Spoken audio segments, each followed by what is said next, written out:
Bismillahirrahmanirrahim. Assalamualaikum warahmatullahi wabarakatuh. Innal hamdalillah nasta'inuka wa nastahdik wa nastaghfiruka wa natubu ilaik wa nu'minu bika wa natawakkalu alaik. Allahumma iyyaka na'budu wa ilaika nas'a nahfidh narju rahmatak. Allahumma inna nakhsha 'adzabak inna 'adzabakal jadda bil kafirin mulk.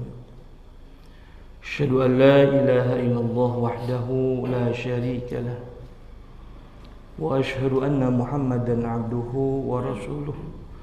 Allahumma salli wa sallim wa barik ala Muhammadin wa ala alihi wa ashabihi wa man tabi'ahum bi ihsanin ila yaumiddin. Amma ba'd.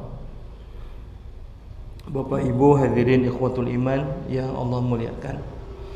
Alhamdulillah kita bersyukur kepada Allah Subhanahu wa taala. Di pagi hari ini kita sudah mengawali hari-hari kita dengan amal soleh, dengan ibadah.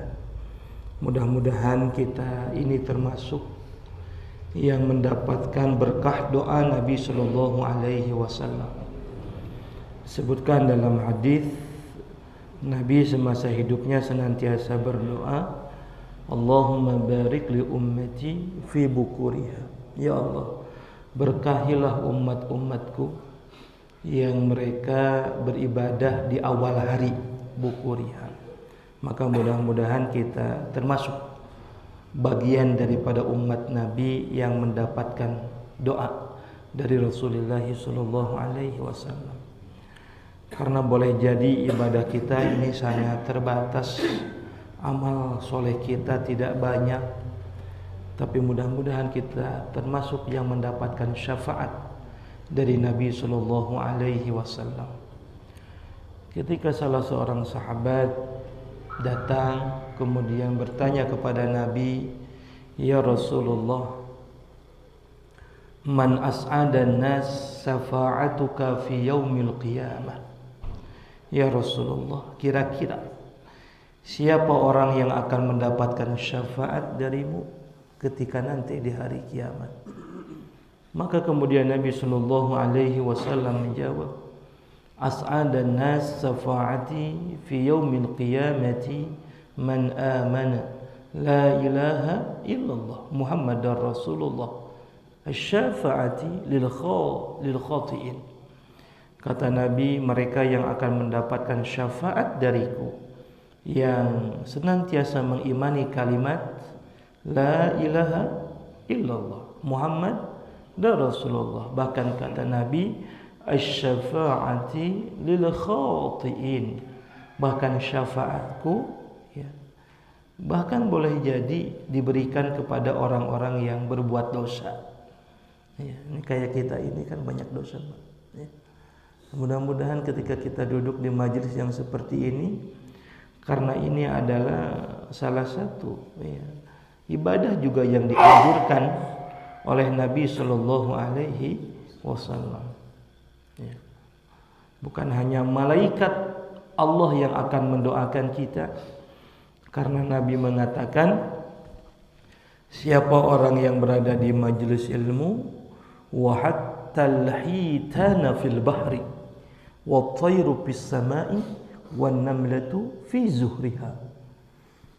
Maka orang-orang yang duduk di majelis ilmu bukan wa khaffathumul malaikah, bukan hanya malaikat yang akan mendoakan kita, tetapi seluruh makhluk Allah yang akan mendoakan kita, termasuk ikan yang ada di lautan, burung, termasuk binatang melata yang ada di dalam tanah.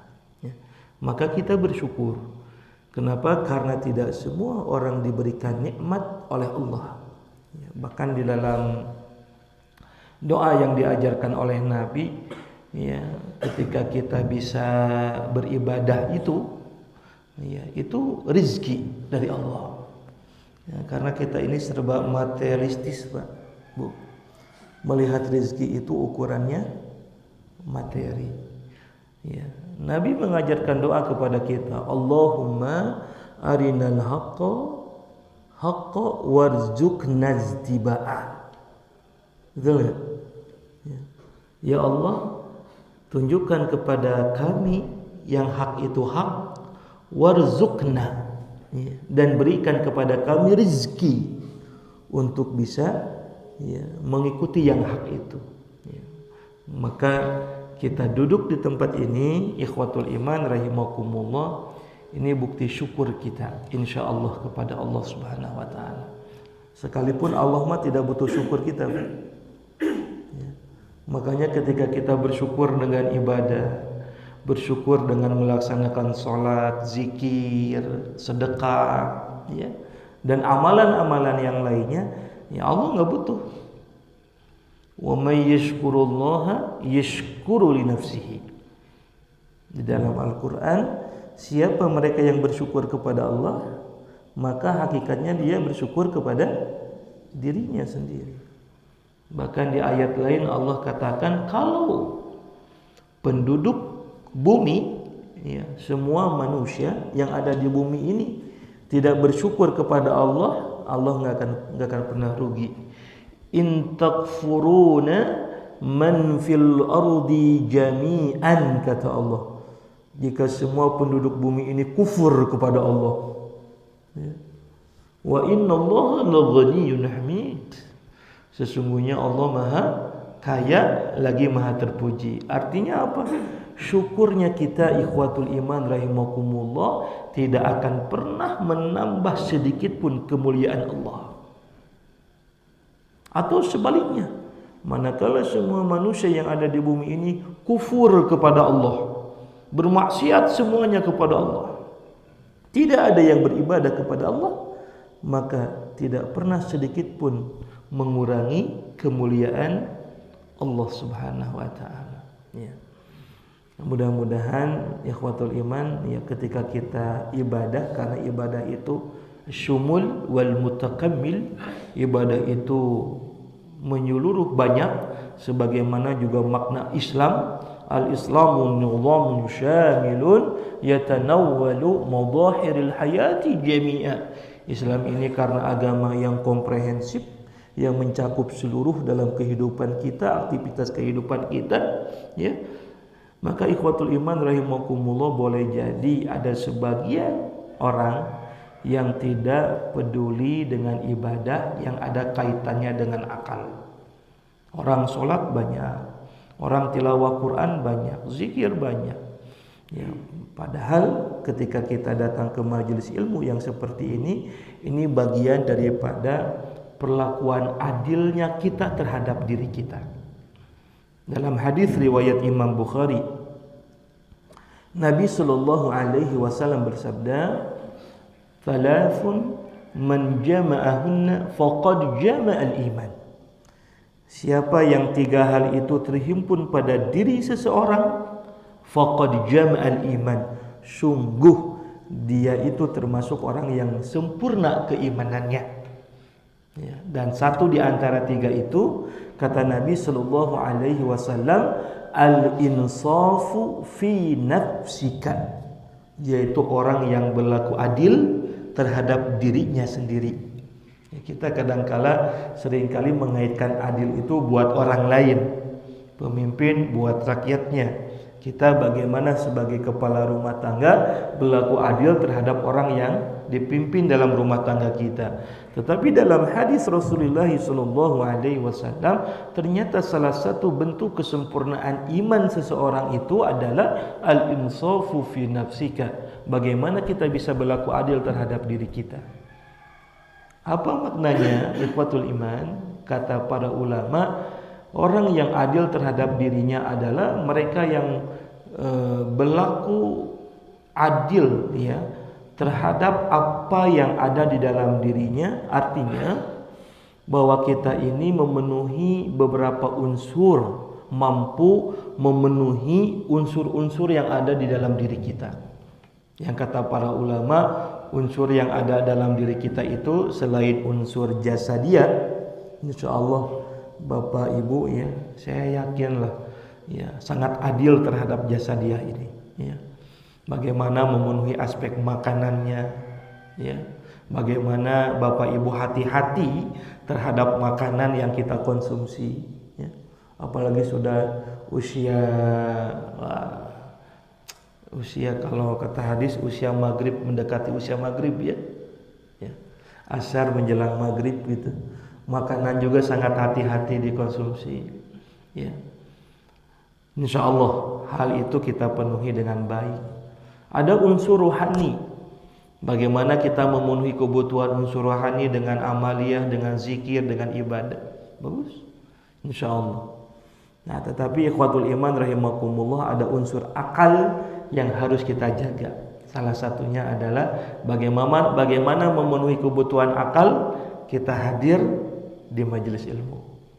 Ya. Dan ini bagian daripada rizki yang hanya Allah anugerahkan kepada siapa? Kepada orang-orang yang dicintainya.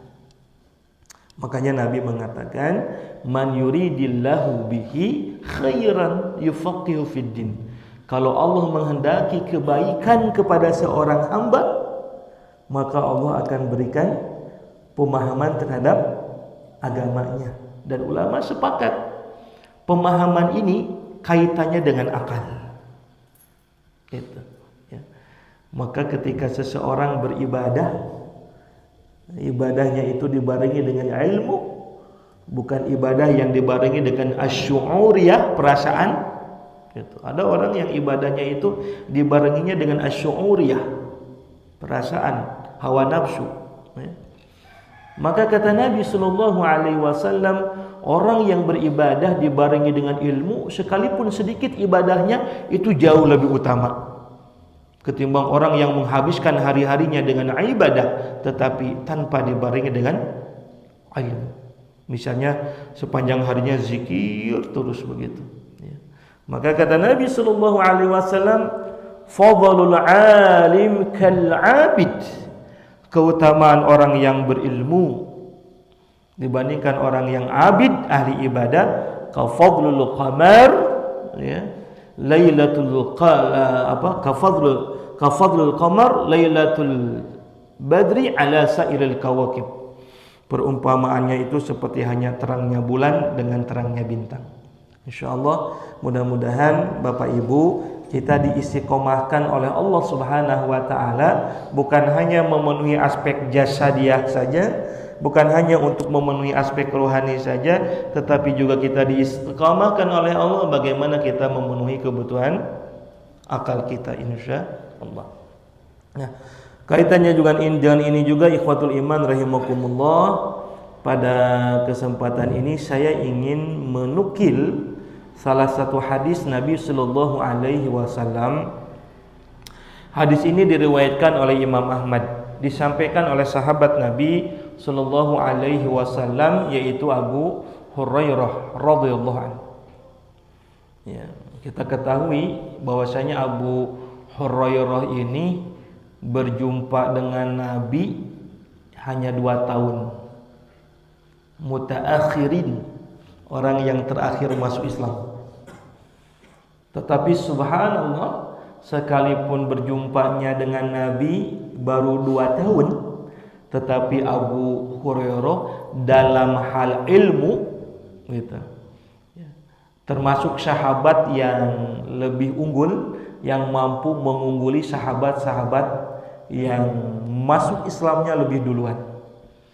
Makanya kalau ditanya siapa sahabat yang paling banyak meriwayatkan hadis, ya, urutan yang pertama Abu Hurairah radhiyallahu anhu. Padahal baru bertemu berapa? 2 tahun dengan Nabi. Jadi bab periwayatan hadis itu Abu Hurairah mengungguli Abu Bakar Siddiq, mengungguli Umar bin Khattab dan sahabat-sahabat dari kalangan muhajirin. Ya. Karena Abu Hurairah ini kan bukan berasal dari Mekah, bukan juga berasal dari Madinah, ya. Tapi karena semangatnya senantiasa berada dengan majelis Nabi, berada di majelis Nabi, maka Abu Hurairah itu termasuk yang paling banyak meriwayatkan hadis. Nah, pada kesempatan ini ikhwatul iman rahimakumullah, Ya, saya ingin menukil hadis yang disampaikan oleh sahabat Nabi, yaitu Abu Hurairah radhiyallahu anhu. Kata Abu Hurairah radhiyallahu anhu, "Khatta lana Rasulullah sallallahu alaihi wasallam khatta."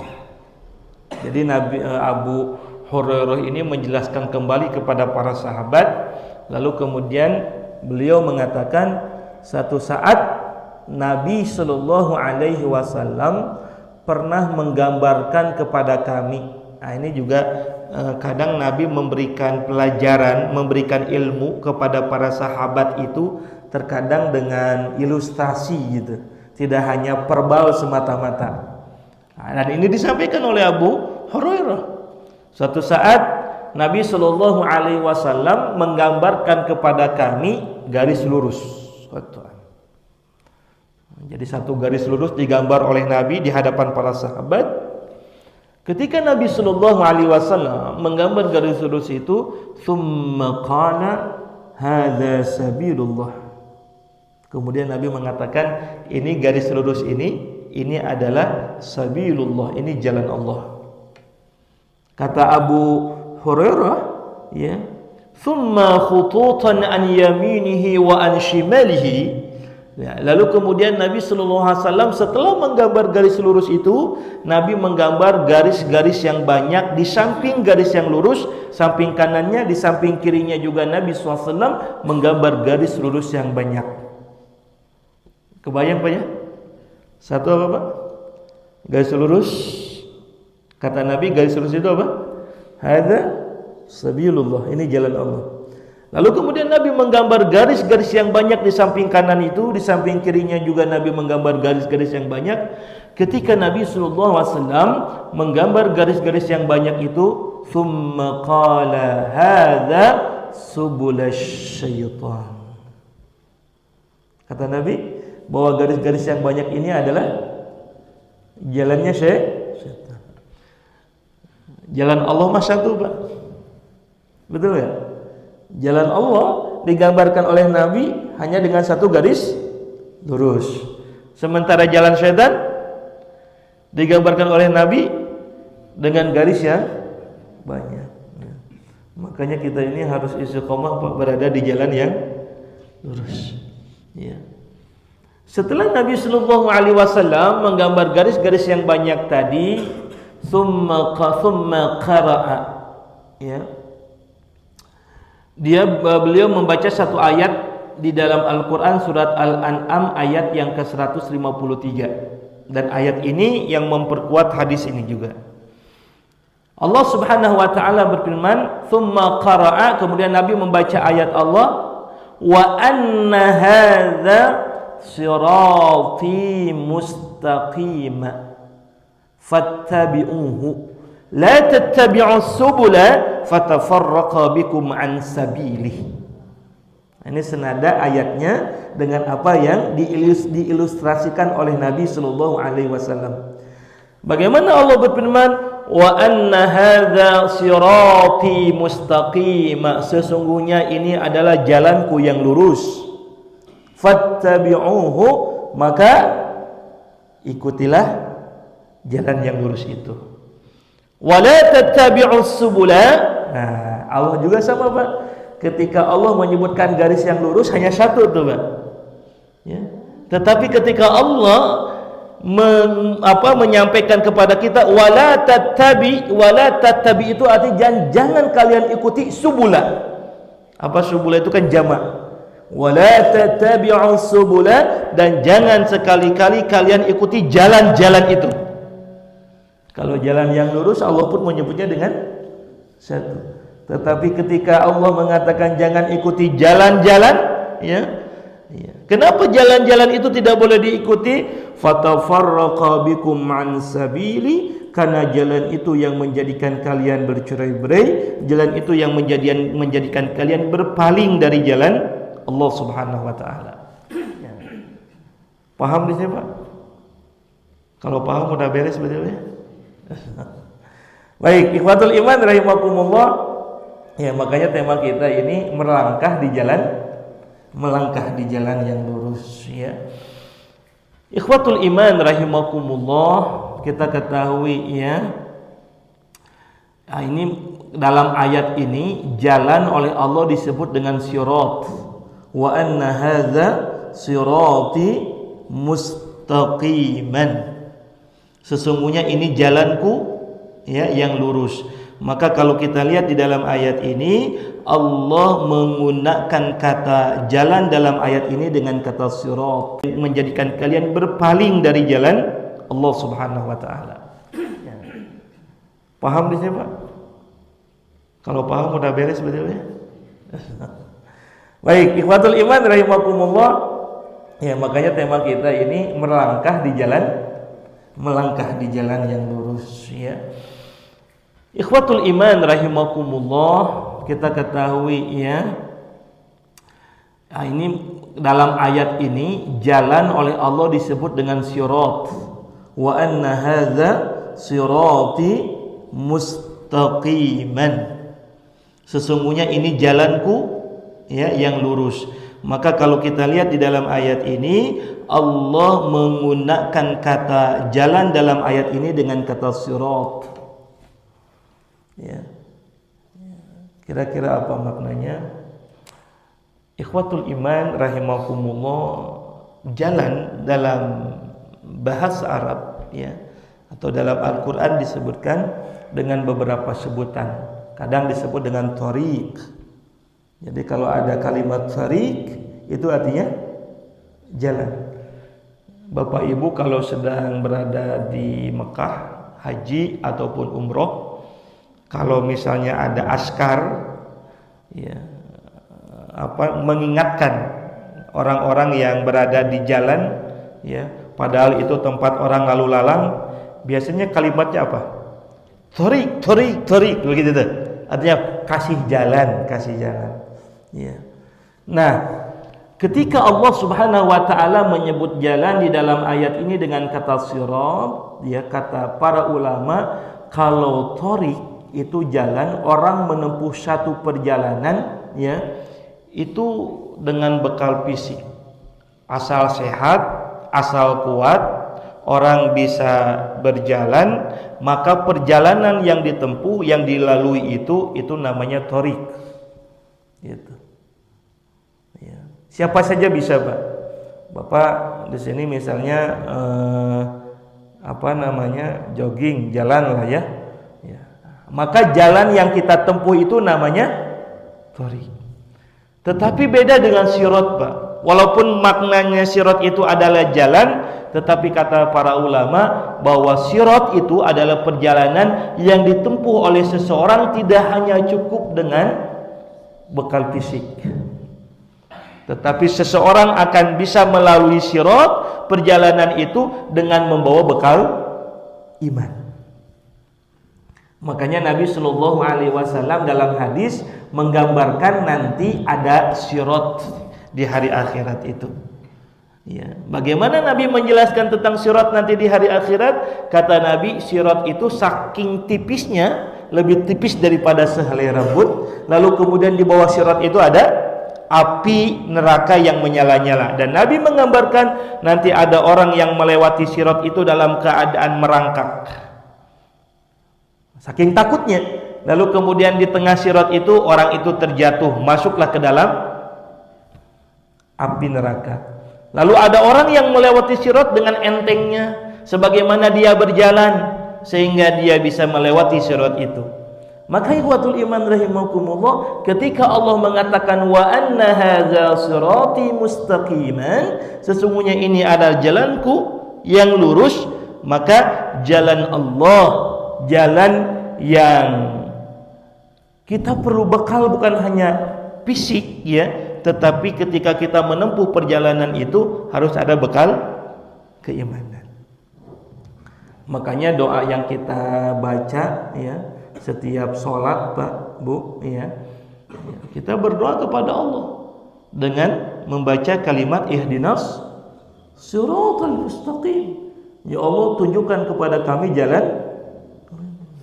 Jadi Bapak Ibu, kalau kita tahu makna siratal mustaqim, jalan yang lurus, lalu kemudian ada orang yang tersesat, nanya sama kita, tolong mana jalan, boleh tahu nggak jalan ini kemana, tempat ini jalannya kemana? Ingat kita teh bahasa Arab bagi umroh, oh lurus itu teh, karena kita tahu Syiratul Mustaqim, nggak nyambung jawabannya Pak, nggak dikenal syirat, ya, tapi syirat itu adalah jalan yang hanya bisa ditempuh oleh orang-orang yang beriman. Nah mudah-mudahan ikhwatul iman, insya Allah kita senantiasa berada di jalan yang lurus tadi. Nah, apa jalan yang lurus ini? Paling tidak kata para ulama ada 3, ya, jalan yang lurus supaya kita bisa melangkah di jalan yang lurus ini. Yang pertama, Shiratal Mustaqim, jalan yang lurus itu adalah jalan yang menghantarkan seseorang sehingga bisa dekat dengan Allah Subhanahu wa taala. Itu yang pertama, ya. Kalau jalan itu semakin menjadikan kita jauh dengan Allah, bukan Shiratal Mustaqim. Ya. Ikhwatul iman rahimakumullah. Ya, kita ketahui bahwa Allah itu kan dekat dengan kita. Betul nggak Pak? Ya. Allah itu dekat dengan kita. Saking dekatnya Allah dengan kita, di dalam Al-Quran disebut bihablil warid. Allah itu lebih dekat ketimbang urat leher kita. Tetapi dalam praktiknya, dalam kehidupan yang kita rasakan ikhwatul iman rahimakumullah, sekalipun Allah itu dekat dengan kita, alam taru anna Allah ya'lamu ma fis samawati wa ma fil ard.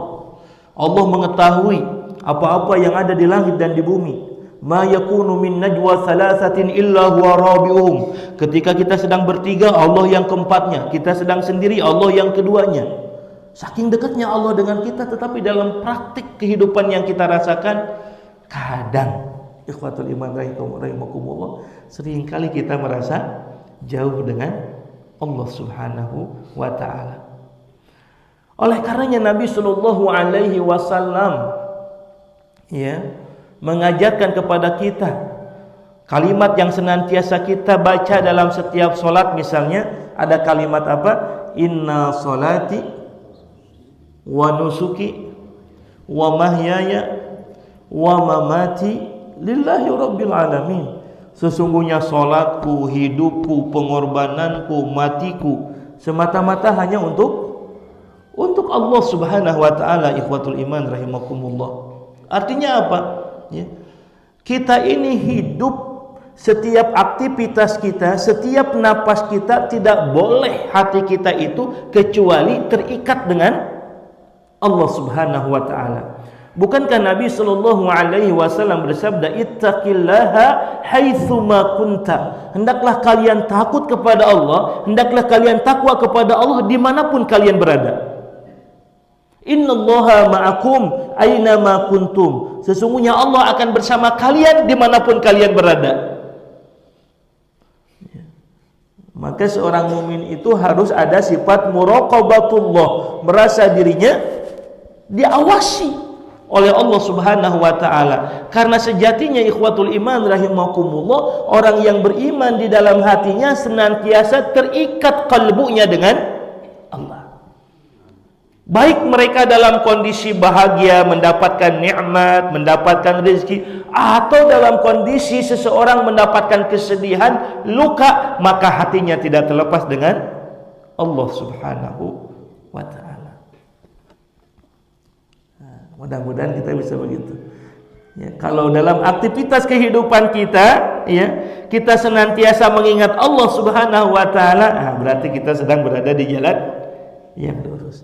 Karena jalan yang lurus hakikatnya adalah jalannya seseorang yang menjadikan orang itu semakin dekat dengan Allah Subhanahu wa taala. Ya. Hadirin ikhwatul iman rahimakumullah, hatta dalam ibadah sekalipun, hati-hati. Ya. Ya. Apapun bentuk ibadah yang kita lakukan, maka tunjukkan setiap amal ibadah kita itu bukan untuk siapa-siapa. Satu hanya untuk Allah Subhanahu wa taala. Umar bin Khattab radhiyallahu an ini ikhwatul iman rahimakumullah punya kebiasaan. Kebiasaannya di setiap malamnya Umar bin Khattab itu seringkali menangis. Ya. Dan Umar bin Khattab ketika malam itu bukan menangisi dosa. Jadi kalau seseorang menangisi dosa itu udah bagus, Pak. Ya. Kalau dia takut dengan dosanya, lalu kemudian kita menangisi dosa yang kita lakukan, karena setiap saatnya kita tidak pernah luput dengan dosa. Ya. Lalu kemudian kita menangisi dosa yang kita lakukan, itu juga sudah mendatangkan cintanya Allah kepada seseorang. Ya. Karena orang yang beriman melihat dosa itu, kata Nabi Shallallahu Alaihi Wasallam, innal mu'min yaradzunubahu, ya, ka'annahu qa'idun ala jabalin, qa'idun tahta ala jabalin fa khafa an yaqa alaihi, kata Nabi SAW. Jadi orang yang beriman itu kalau melihat suatu dosa yang dilakukannya, seolah-olah dia sedang duduk, ya, di bawah gunung. Ketika dia duduk di bawah gunung, dia khawatir gunung itu akan menimpa dirinya. Itu orang yang beriman. Maka jangan heran kalau kebiasaannya orang-orang soleh itu, ya, salah satunya adalah menangisi dosanya. Gitu. Sementara orang-orang fajir, kata Nabi SAW, innal fajir yaradzunubahu kadzubabin marra ala anfihi. Sementara orang-orang yang senantiasa berbuat dosa, orang fajir, kalau dia melihat dosanya seperti hanya lalat yang lewat di depan hidungnya. Udah begitu saja, dia tidak peduli dengan dosanya. Maka orang-orang yang beriman salah satunya punya kebiasaannya yaitu menangisi dosanya. Kalau seseorang menangisi dosanya, ikhwatul iman rahimakumullah, itu udah luar biasa. Artinya apa? Di dalam dirinya ada rasa takut kepada Allah Subhanahu wa taala. Umar bin Khattab radhiyallahu an, ya, punya kebiasaan di malam harinya bukan menangisi dosanya, Pak. Tetapi yang ditangisi oleh Umar bin Khattab apa? Amal solehnya, Pak. Kalau kita sudah beramal soleh bukan menangis, kayaknya senang nih, Pak. Alhamdulillah, hari ini saya sudah sedekah 1 juta. Alhamdulillah, hari ini saya sudah bisa tahajud. Umar bin Khattab bukan alhamdulillah, Pak. Umar bin Khattab, ya, setiap malamnya seringkali menangisi amal solehnya. Ya.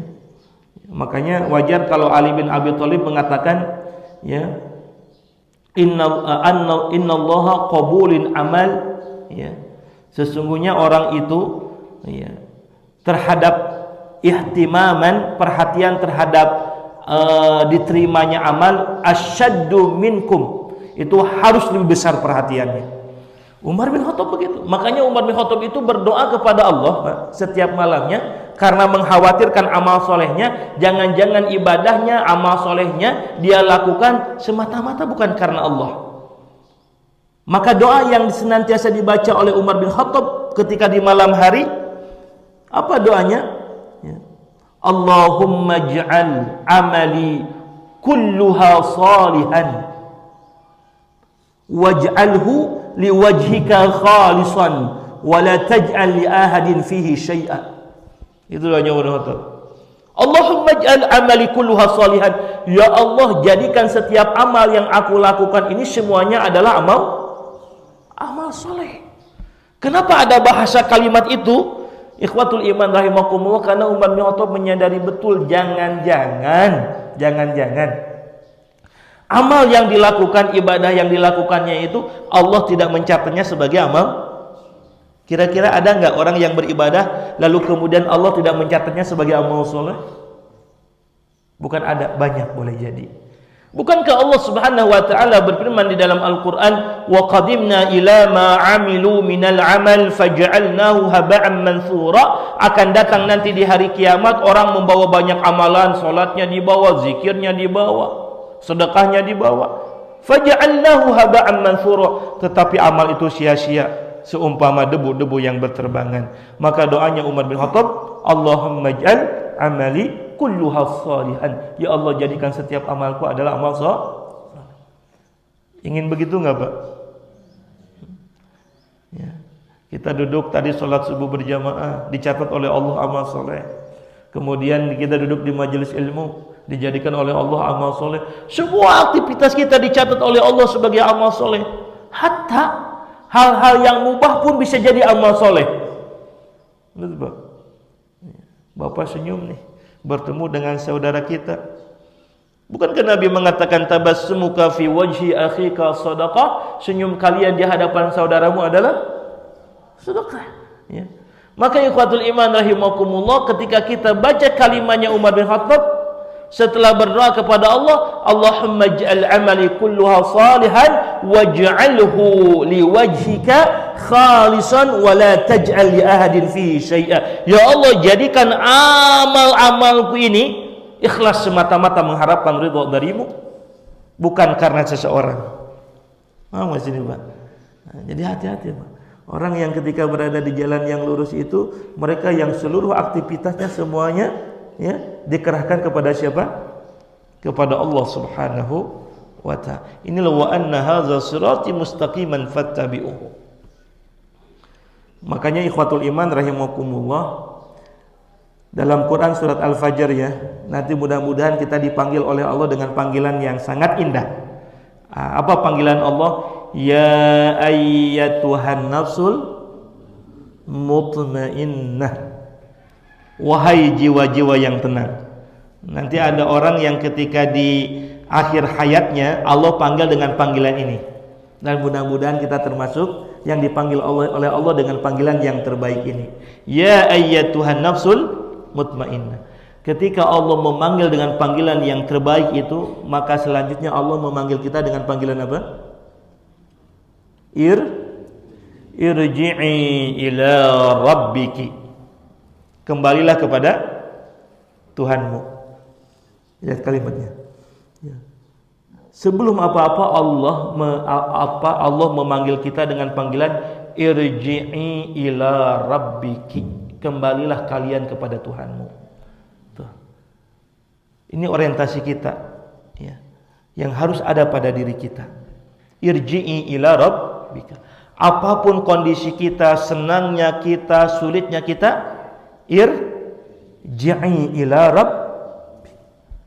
Kembalilah kalian kepada Tuhan. Kenapa? Karena ternyata ya, ikatan kita dengan Allah, irji'i ila rabbik, maka yang kedua akan mendatangkan apa? Radiyatan mardiyah. Allah akan mendatangkan ridhonya kepada kita. Belum tuh. Makanya ikhwatul iman, kalau Allah ingin mendatangkan ridhonya dalam kehidupan kita, Allah ingin ridho terhadap amal ibadah kita, maka salah satu yang harus kita lakukan itu adalah irji'i ila rabbik. Kembali kepada Allah. Radiyatan mardiyah. Ketika Allah sudah ridho kepada seseorang, maka Allah akan memanggil kita dengan panggilan fadkhuli fi ibadi. Belum surga dulu Pak. Makanya kalau ibadah tong hayang surga heula Pak.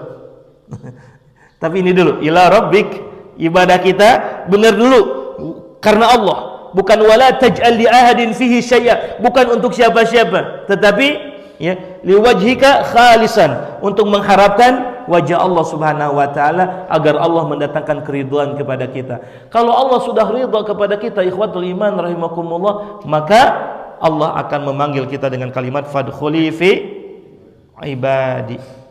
Apa? Masuklah kalian ke dalam golongan hambaku. Kata para ulama, kalau gelar kehambaan itu disebut langsung oleh Allah, ketahuilah ikhwatul iman rahimakumullah, itulah puncak kemuliaan seseorang. Asal yang menyebut hambanya bukan makhluk, tapi yang menyebut hambanya siapa? Allah Subhanahu wa ta'ala. Itulah puncak kemuliaan seseorang. Kata para ulama, kalau gelar kehambaan itu disebut langsung oleh Allah, ketahuilah ikhwatul iman rahimakumullah, itulah puncak kemuliaan seseorang. Asal yang menyebut hambanya bukan makhluk, tapi yang menyebut hambanya siapa? Allah Subhanahu wa ta'ala. Itulah puncak kemuliaan seseorang.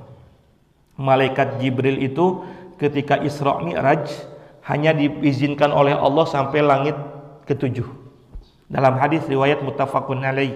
Sementara Nabi sallallahu alaihi wasallam bisa melampaui langit yang ke-7 sampai kepada Sidratul Muntaha.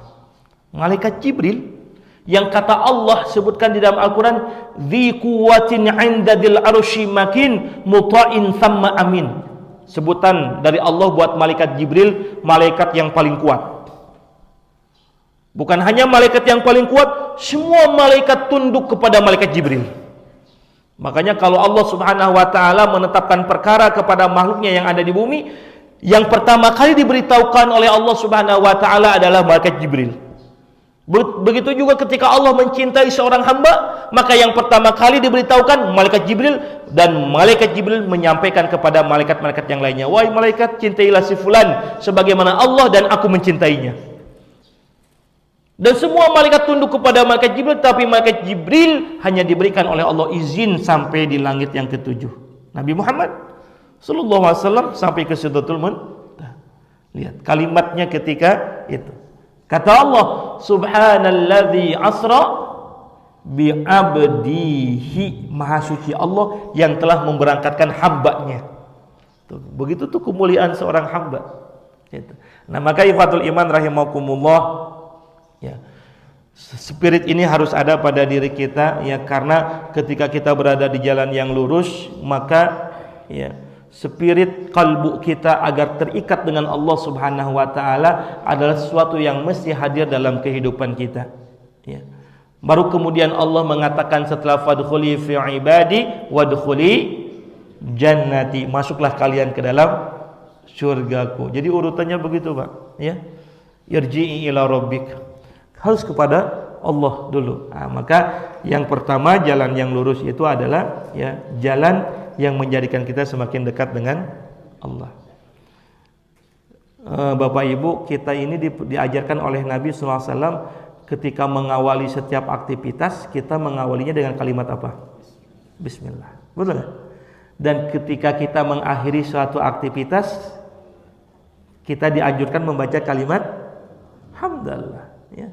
Bismillah. Ibu tidur, bismillah. Bismika itu bismillah. Bangun tidur, Bapak Ibu, alhamdulillah. Begitu setiap selesai aktivitas, alhamdulillah, ya. Nah, makanya ketika kita baca surat Al-Fatihah itu, ya, diawali dengan kalimat apa, Bu?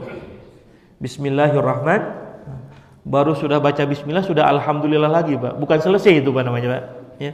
Khawatir nanti bapak ibu baca Bismillahirrahmanirrahim, alhamdulillahirabbil alamin, udah beres, bukan begitu. Tetapi kata para ulama, ini menunjukkan kepada kita bahwa kita ini hidup diciptakan oleh Allah, kita terlahir ke dunia, ya, kita mengawalinya dengan kalimat Bismillahirrahmanirrahim. Jangan lepas dengan kalimat Allah Subhanahu wa taala. Nanti pun kemudian kita akan dipanggil oleh Allah meninggalkan dunia yang fana, ya. Maka pun kita tidak lepas dengan Allah Subhanahu wa taala. Maka kemudian dikatakan oleh Nabi oleh Allah dalam Al-Qur'an, alladzina idza asabatum musibah qalu inna lillahi wa inna ilaihi rajiun. Kita berada di bumi, kita berada diciptakan oleh Allah, terlahir di bumi ini, maka spirit bismillah ini harus hadir pada diri kita. Hatta kemudian kita meninggalkan dunia yang fana ini, maka jangan sampai kemudian kita melepaskan ikatan kita, diri kita dengan Allah Subhanahu wa ta'ala. Maka syukur mudah-mudahan ikhwatul iman sebagaimana hadis Nabi SAW, man akhiru fi kalamihi la ilaha illallah dakhalal jannah. Siapa orang yang di akhir hayatnya mengucapkan kalimat la ilaha illallah, maka Allah akan masukkan surga kepada orang itu. Ini yang pertama ikhwatul iman. Yang kedua, Siratal mustaqim, jalan yang lurus. Imam Ibnu Qayyim Az-Zawjiyah ketika mengomentari hadis tadi, ya, beliau mengatakan seseorang akan berada di jalan yang lurus sebagaimana jalan yang ditempuh oleh para nabi, ya.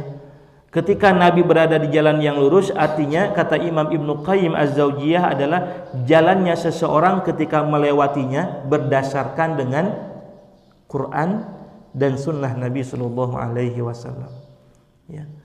Karena setiap nabi diturunkan syariat oleh Allah, ya. Setiap nabi diturunkan syariatnya oleh Allah Subhanahu Wa Taala dan menapaki jalan itu dengan syariatnya Allah. Begitu juga Nabi Muhammad Sallallahu Alaihi Wasallam. Maka kata Imam Ibnu Qayyim Az-Zawjiyah, siapa mereka yang ingin berada di jalan yang lurus, maka berjalanlah berdasarkan Quran dan sunnah Nabi Sallallahu Alaihi Wasallam. Hati-hati, Pak. Maka tadi disebutkan la tattabi'us subula, ada sebagian orang yang menyangka mereka berada di jalan yang lurus. La tattabi'us subula. Jangan ikuti itu, ya. Kenapa? Karena mereka berjalan di jalan yang menganggap dirinya sedang berada di jalan yang lurus, padahal mereka menyelisihi Al-Quran, mereka menyelisihi sunnah Nabi Sallallahu Alaihi Wasallam. Kadang banyak fenomena yang begitu, ikhwatul iman, ya. Dan banyak orang yang mengikuti ajaran-ajarannya, padahal ajarannya bertentangan dengan Quran, ajarannya bertentangan dengan sunnah Nabi, tetapi mereka menganggap bahwa ketika mereka berada di jalan itu adalah jalan yang lurus. Maka Nabi Shallallahu Alaihi Wasallam sebutkan di dalam hadis, kata Nabi, taraktu fikum fi amrayni, sesungguhnya kami tinggalkan dua hal kepada kalian, in tamassaktum bihima lan tadillu ba'di abadan. Siapa orang yang berpegang teguh, siapa orang yang memegang kedua tadi, ya, lan tadillu ba'di abadan, maka orang itu tidak akan pernah tersesat selama-lamanya. Apa dua hal yang ditinggalkan oleh Nabi Ikhwatul Iman?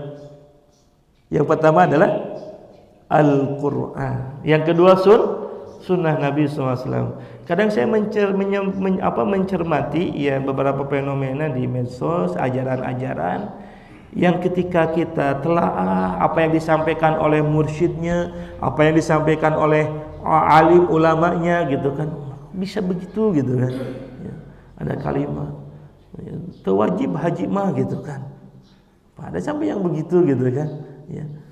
Maka ikhwatul iman rahimakumullah, hati-hati, ya. Makanya jalan Allah itu satu, digambarkan oleh Nabi, garis lurus hanya satu, tetapi jalan-jalan itu yang banyak subulus syaitan, itu adalah jalan-jalan syaitan. Nah, apalagi dalam kondisi sekarang di zaman fitnah itu ada kan banyak tuh, ya, ajaran-ajaran yang orang menganggapnya itu adalah jalan yang benar. Karena zaman fitnah itu orang akan sulit melihat kebenaran. Itu di zaman fitnah. Sebagaimana dalam hadis Nabi Shallallahu Alaihi Wasallam disebutkan, badiru bil a'mal fitanan kal quti'ul lail al muzlim. Kata Nabi Shallallahu Alaihi Wasallam, bersegeralah kalian dalam beramal di saat akan datang kepada kalian zaman fitanan. Bagaimana Nabi Shallallahu Alaihi Wasallam menggambarkan zaman fitnah? Kal quti'ul lail al muzlim. Kata Nabi menggambarkan zaman fitnah itu seperti hanya potongan malam yang gelap gulita. Kenapa Nabi Shallallahu Alaihi Wasallam menggambarkan zaman fitnah seperti hanya potongan malam yang sangat gelap gulita? Karena di zaman fitnah saking gelapnya, banyak di antara manusia sudah lagi susah membedakan antara hak dan batil. Bahkan di antara manusia melihat kebatilan itu sesuatu yang hak, atau sebaliknya melihat sesuatu hak itu menjadi batil. Maka tadi kata Nabi Shallallahu Alaihi Wasallam dalam doanya, Allahumma arinal haqqa warzuqna ijtiba'ah wa arinal batilan warzuqna ijtinabah. Ya Allah, tunjukkan kepada kami yang hak itu hak, dan berikan kepada kami kemampuan untuk mengikuti yang hak itu, dan tunjukkan kepada kami kebatilan itu batil, dan berikan kepada kami rezeki berupa dijauhkannya kami daripada kebatilan. Nah, maka ikhwatul iman rahimakumullah, saya pikir di zaman seperti ini ada banyak penyimpangan ajaran, ya, yang boleh jadi mereka menganggap dirinya berada di jalan yang lurus, di jalan Allah, nah, padahal dia sedang tidak berada di jalan Allah. Maka Imam Ibnu Qayyim Az-Zawjiyah mengatakan, patokannya ketika seseorang berada di jalan yang lurus, ikhwatul iman rahimakumullah, kita senantiasa ketika berjalan di jalan itu bersumberkan kepada Al-Quran dan sunnah Nabi Sallallahu Alaihi Wasallam. Kalau jalan itu menyelisihi Quran, kalau jalan itu menyelisihi sunnah Nabi Sallallahu Alaihi Wasallam, maka boleh jadi bukan sabilullah, tetapi subulus syaitan. Itu yang kedua, ya. Nah, mudah-mudahan kita senantiasa berada di jalan yang lurus, berpegang teguh kepada Quran dan sunnah Nabi Sallallahu Alaihi Wasallam. Tidak cukup sampai 1 dan 2 ini, Bapak Ibu, maka yang ketiga, ya, yang terakhir, Allah mengatakan jalan yang lurus ini tadi di ayat Quran surat Al-Imran ayat 153 ya. Kata Allah, lihat kalimatnya, wa anna hadza sirati mustaqima, sesungguhnya ini jalanku, jalan yang lurus. Wa la tattabi'us subula, dan jangan kalian ikuti jalan-jalan itu yang banyak. Kenapa kata Allah? Fatafarraqa bikum an sabilih. Karena jalan itu adalah jalan yang menjadikan kalian bercerai-berai, kata Allah. Maka kalau kita pahami ya jalan yang lurus yang Allah inginkan, wa anna hadzal sirati mustaqima, ini jalan yang lurus, maka Allah menginginkan kita itu berada di jalan yang lurus, jalan yang menjadikan di antara kita ini bersatu. Bukan jalan yang mencerai-beraikan di antara kita. Ya. Alhamdulillah Ustaz, saya sudah merasa dekat dengan Allah, bahkan sudah masuk kategori ihsan misalnya, ketika ibadah seolah-olah diawasi sama Allah. Alhamdulillah. Yang kedua, Ustaz, saya sudah mengamalkan apapun, saya sudah mengamalkan Quran dan Sunnah misalnya, ya, sudah melaksanakan sunnah-sunnah Nabi. Lalu kemudian ikhwatul iman rahimakumullah, aspek yang ketiga nggak kita perhatikan. Artinya apa? Kita tidak bersatu dengan umat Islam yang lainnya. Hati-hati. Kita sudah merasa dekat dengan Allah, kita sudah mengamalkan sunnah Nabi Sallallahu Alaihi Wasallam. Lalu kemudian yang ketiga, ya, kita tidak bisa merangkul saudara kita.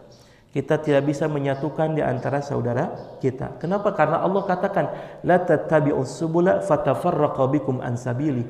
Jangan kalian ikuti jalan itu, jalan yang bisa mencerai-beraikan di antara kalian. Maka Allah ingin menghendaki bahwa ketika kita berada di jalan yang lurus, bukan hanya kita dekat dengan Allah, bukan hanya kita ibadahnya bagus sesuai dengan sunnah Nabi SAW, tetapi Allah menghendaki yang ketiga, agar kita di antara saudara kita itu ya, bersatu.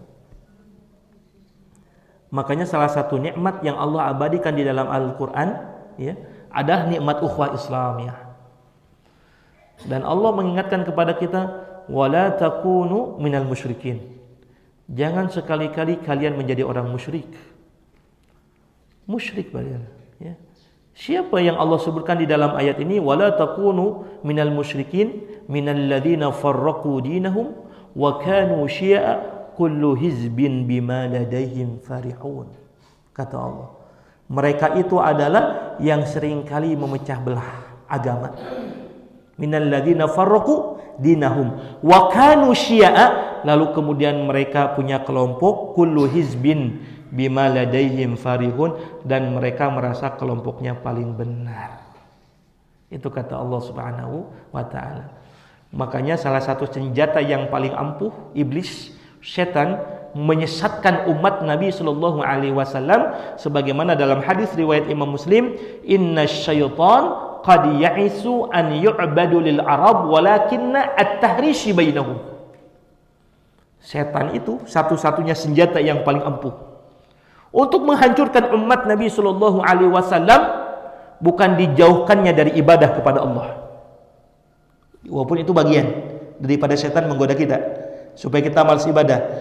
Tetapi kata Nabi sallallahu alaihi wasallam, walakinna at-tahrishi bainahum. Setan itu ya menggoda umat Nabi sallallahu alaihi wasallam dengan cara memecah belah, at-tahris. Jadi tong heran Bapak Ibu sekalian kalau umat Islam sekarang ya, para syiah. Nah, itu salah satu cara setan menghancurkan umat Nabi sallallahu alaihi wasallam. Ya, maka yang tiga hal ini harus ada pada diri kita. Satu, kita dekat dengan Allah. Ibadah kita bagus. Karena ibadah kita berdasarkan Quran dan Sunnah Nabi SAW. Tetapi yang ketiga, ikhwatul iman rahimakumullah, jangan sampai yang kedua itu ada pada diri kita, lalu yang ketiganya hilang dari diri kita. Ya. Kata Allah dalam Al-Quran, wahum yahsabuna innahum yuhsinuna sun'a. Mereka yang merasa sudah paling baik. Ya. Itu Pak, penyakit yang hati-hati Pak. Makanya penyakit yang merasa diri itu paling baik itu penyakit yang tersembunyi, dosa yang tersembunyi tetapi dampaknya luar biasa. Allah Subhanahu wa taala sebutkan di dalam Al-Qur'an surah Al-An'am ayat yang ke-120. Wadharu zahirul ismu wa batinuhu, kata Allah. Hendaklah kalian tinggalkan dosa, baik yang zahir ataupun yang nampak ataupun yang wabatinuhu, yang tersembunyi di dalam hati. Kita sedang tidak berbuat maksiat, insya Allah. Tetapi ikhwatul iman rahimakumullah, boleh jadi sekalipun kita secara zahir tidak sedang bermaksiat, wabatinuhu, di dalam hati kita ada maksiat, ada dosa. Tinggalkan itu semuanya. Dan itu pernah terjadi pada Imam Hasan Al-Basri. Terakhir saya tutup dengan kisah Imam Hasan Al-Basri. Imam Hasan Al-Basri itu, siapa yang gak kenal Imam Hasan Al-Basri? Imam Hasan Al-Basri ini ulamanya tabi'in, Pak. Dia seorang alim, seorang yang saleh. Ya. Tetapi ada dosa yang mengidap pada dirinya Imam Hasan Al-Basri. Disebutkan dalam salah satu kisahnya, Imam Hasan Al-Basri suatu saat pernah melewati salah satu sungai. Ya. Lalu kemudian di sungai itu Imam Hasan Al-Basri melihat seorang laki-laki yang di sampingnya ada seorang wanita, Pak. Maka si wanita itu dirangkul, dipeluknya, lalu di sampingnya ada botol minuman. Imam Hasan Al-Basri kan ini berseberangan, bertolak belakang dengan kondisi Imam Hasan Al-Basri. Maka ketika Imam Hasan Al-Basri melihat si laki-laki itu yang di sampingnya ada seorang wanita, di sampingnya lagi ada minuman, botol minuman, apa kata Imam Hasan Al-Basri? Imam Hasan Al-Basri mengatakan di dalam hatinya, alangkah celakanya itu orang. Alangkah buruknya itu akhlak orang. Coba kalau seandainya mereka sebagaimana diriku. Itu yang terbesit di dalam hatinya Imam Hasan Al-Basri. Lalu setelah itu ikhwatul iman rahimakumullah, di ujung sungai sebelah sana ada perahu yang tenggelam, yang perahu itu ditumpangi oleh 6 orang. Perahu ini tenggelam ditumpangi oleh 6 orang, maka si laki-laki yang tadi sedang memeluk seorang wanita itu, dia kemudian bangun menyelamatkan yang tenggelam. Lalu kemudian dia masuk ke air, lalu kemudian dia naik lagi, orang yang pertama diselamatkan, turun lagi, kemudian orang yang kedua terselamatkan, sampai orang yang kelima diselamatkan oleh orang ini, yang tersisa orang yang keenam, karena si laki-laki ini sudah tidak sanggup lagi, karena capek itu. Tetapi si laki-laki ini tahu bahwa di belakangnya ada yang mengawasinya, yaitu Imam Hasan Al-Basri. Maka kemudian si laki-laki ini mengatakan kepada Imam Hasan Al-Basri, wahai Tuan, kalau seandainya engkau lebih baik daripada aku, tolong aku minta tolong selamatkan satu orang yang belum aku selamatkan. Maka kemudian Imam Hasan Al-Basri mau menyelamatkan, tidak mampu menyelamatkan satu orang ini. Lalu Imam Hasan Al-Basri tersadar, orang yang dianggap jelek, orang yang dianggap celaka oleh Imam Hasan Al-Basri mampu menolong menyelamatkan orang yang tenggelam itu. Lalu kemudian si orang ini mengatakan, wahai Tuan, tahukah engkau siapa wanita yang ada di sampingku? Wanita yang ada di sampingku ini adalah ibuku. Sementara botol minuman yang ada di sampingku bukan khamar, itu minuman biasa. Itu. Setelah itu Imam Hasan Al-Basri menangis sejadi-jadinya. Lalu Imam Hasan Al-Basri mengatakan, wahai Tuan, tolong selamatkan aku daripada keangkuhan, tolong selamatkan aku daripada kemuliaan yang menganggap diriku ini seseorang yang mulia. Gitu. Ya. Sebagaimana engkau menyelamatkan 5 orang dari 6 orang yang tenggelam, aku khawatir tenggelam dalam kemurkaan Allah Subhanahu wa Ta'ala. Nah, kita kadang seringkali begitu ya, Fatul Iman. Kadang melihat, boleh jadi gitu ya. Melihat orang lain itu salah, melihat orang lain itu buruk, begitu ya. Nah, maka ikhwatul iman rahimakumullah, Allah Subhanahu wa Ta'ala mengatakan, fala tuzakku anfusakum huwa a'lamu biman ittaqa. Jangan sekali-kali kalian menganggap diri kalian itu mulia. Tetapi Allah lah yang mengetahui tentang ketakwaan kita. Ya. Maka 3 hal ini harus ada pada diri kita. Yang pertama, bagaimana kita merasa dekat dengan Allah. Ya, siratul mustaqim. Yang kedua, bagaimana ketika kita melangkah berjalan di jalan itu berdasarkan panduan Quran dan sunnah Nabi Sallallahu Alaihi Wasallam. Dan yang ketiga, ketika kita berada di jalan yang lurus ini, sebagaimana Allah firmankan, matafarraqu, jalan yang tidak menjadikan kalian bercerai-berai di antara kalian. Maka ikhwatul iman rahimakumullah, mudah-mudahan hadis Nabi Sallallahu Alaihi Wasallam tadi, ya hadis yang diriwayatkan oleh Imam Ahmad ini bisa memberikan pelajaran buat kita semua agar kita memiliki pemahaman ya terhadap agama ini dengan baik. Dan insya Allah mudah-mudahan sebagaimana doa yang kita panjatkan terus menerus, ihdinas siratal mustaqim, ya Allah tunjukkan kepada kami jalan yang lurus. Inilah jalan yang disampaikan oleh para ulama, ya, jalan yang menjadikan kita semakin dekat dengan Allah, jalan yang kemudian kita tidak meninggalkan Quran dan sunnah Nabi sallallahu alaihi wasallam, dan juga jalan yang tidak menjadikan kita bercerai-berai di antara kita. Maka ikhwatul iman rahimakumullah, mudah-mudahan apa yang saya sampaikan ini ada hikmah, ada manfaatnya, dan mudah-mudahan Allah berikan kemampuan kepada kita untuk bisa mengamalkannya insyaallah. Wallahu a'lam bishawab. Wal afa minkum. Assalamualaikum warahmatullahi wabarakatuh.